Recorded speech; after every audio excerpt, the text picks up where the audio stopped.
Sebelum melanjutkan, jangan lupa subscribe dulu, terima kasih. Bab 87, Kamu membutuhkan seorang wanita. Ningsi berbicara dengan nada ringan, jika aku bahkan tidak bisa menangani masalah kecil seperti ini, bagaimana aku bisa bertahan di industri hiburan? Bukankah sebelumnya kau pernah mengatakan bahwa kau percaya padaku?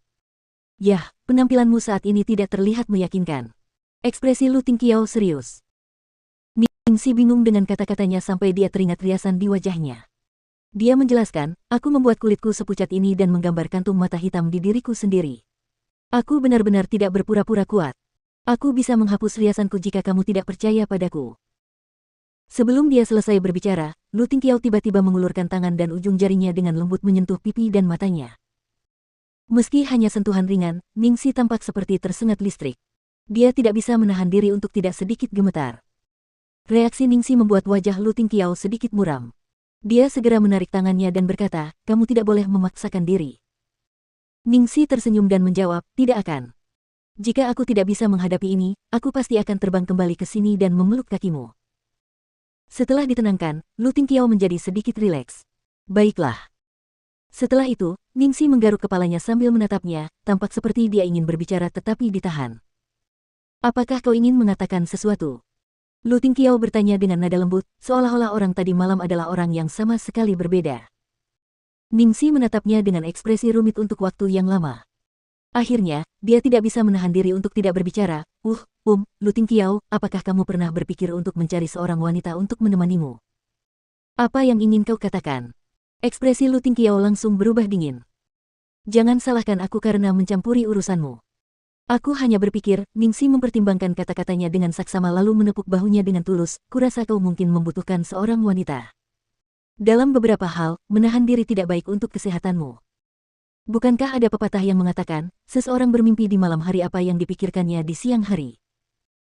Di permukaan, Lu Tingqiao tidak tampak terpengaruh oleh pesona seorang wanita, tetapi dilihat dari penampilannya tadi malam, dia jelas sangat membutuhkannya. Pada titik ini, ekspresi Lu Tingqiao benar-benar gelap. Wanita terkutuk, menurutmu siapa yang salah di sini?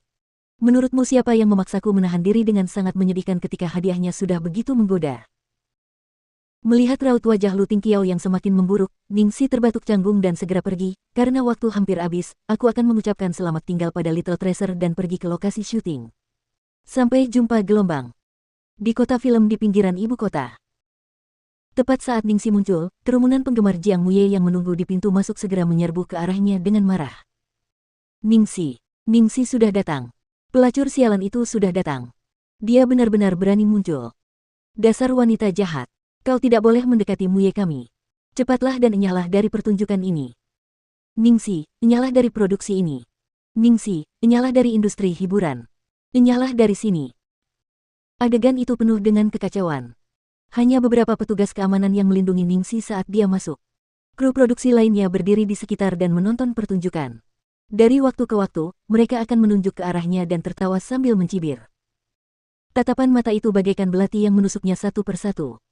Tatapan mata penuh kebencian itu bagaikan ular berbisa yang ganas dan ingin mencabik-cabiknya. Ningsi tak kuasa menahan diri untuk mengingat bahwa dulu, ada seorang selebritas wanita yang sangat populer yang akhirnya terpaksa bunuh diri karena gosip. Setelah dia meninggal, catatan bunuh dirinya hanya berisi 5 kata, gosip adalah hal yang mengerikan. Masa terus-menerus melempar telur busuk dan sayuran busuk. Bahkan ada orang yang melempar batu, meskipun batunya dilempar miring. Ketika dia melihat batu itu akan mengenai penata rias Emmy, yang saat itu sedang menonton, ekspresi Ningsi berubah dan dia dengan cepat melompat ke depan. Tepat saat batu itu mencapai setengah meter dari Emmy, dia menggunakan lengannya untuk menangkisnya. Detik berikutnya, bagian lengannya yang terkena pukulan itu berlumuran darah.